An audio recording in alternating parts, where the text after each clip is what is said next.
Duel Timnas Indonesia melawan Australia akan tersaji pada laga kedua grup C putaran ketiga kualifikasi Piala Dunia 2026 zona Asia. Pelatih Timnas Indonesia Sintayong menyebut akan berupaya maksimal mendapat hasil terbaik saat melawan Australia.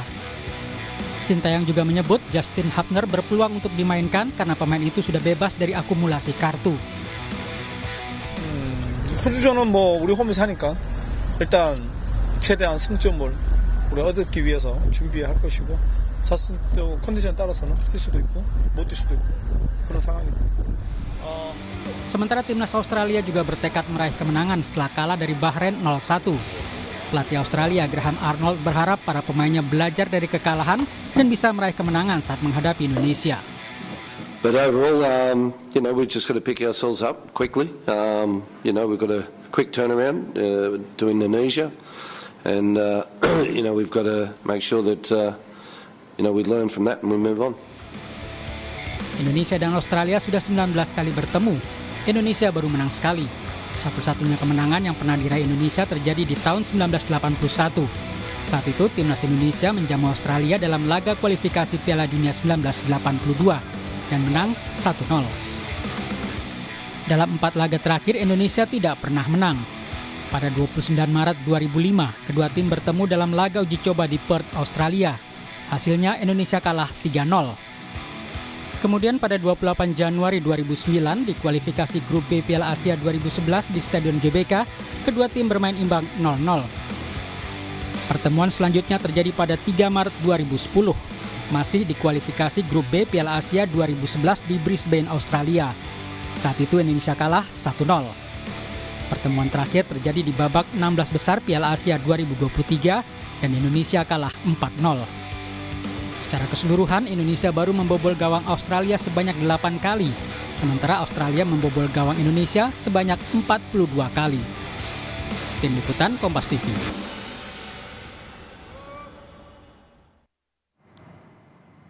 Laga penting akan dijalani skuad Garuda di babak kualifikasi Piala Dunia 2026 melawan Australia. Apa taktik yang harus disiapkan Sintayong untuk meraih kemenangan dan bagaimana formasi yang ideal untuk menghadapi tim Socceroos? Kami akan membahasnya bersama pengamat sepak bola.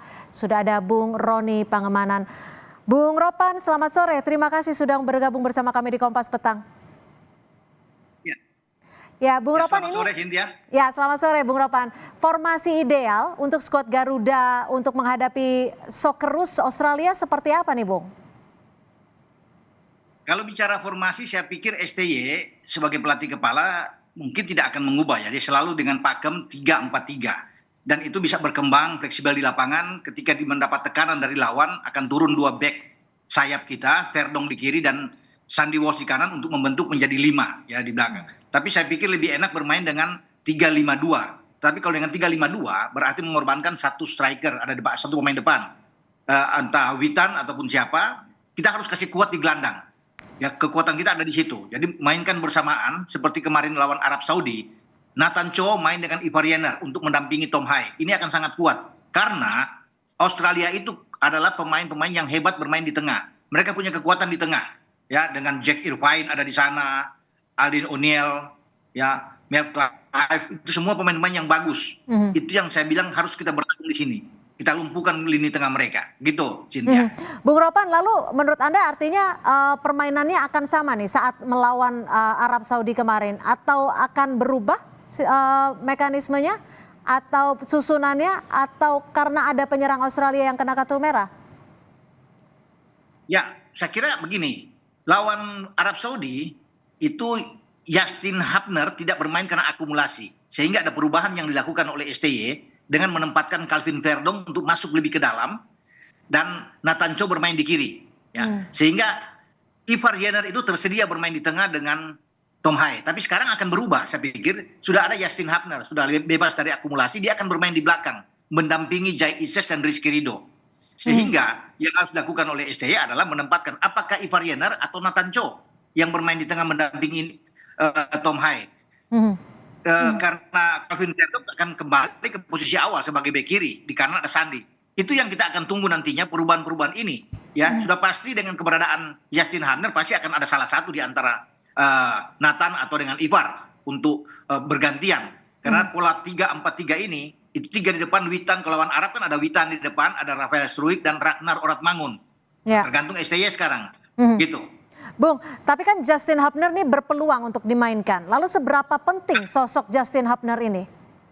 Sangat penting, Cynthia, kalau bicara di sini, karena kita menghadapi Australia, yang saya bilang punya kekuatan di tengah yang bagus, dimotori oleh Jack Efrain, tapi mereka juga punya di depan, ya seperti apa yang dikatakan oleh Martin Paes. Mereka punya Martin Boyle, juga ada Greg Godwin. Nah, Martin Boyle dan Greg Godwin ini adalah 2 pemain di antara 3 pemain Australia yang mencetak gol ke gawang Hernando Ari di Piala Asia di Qatar bulan Januari yang lalu, 28 Januari kalau nggak salah.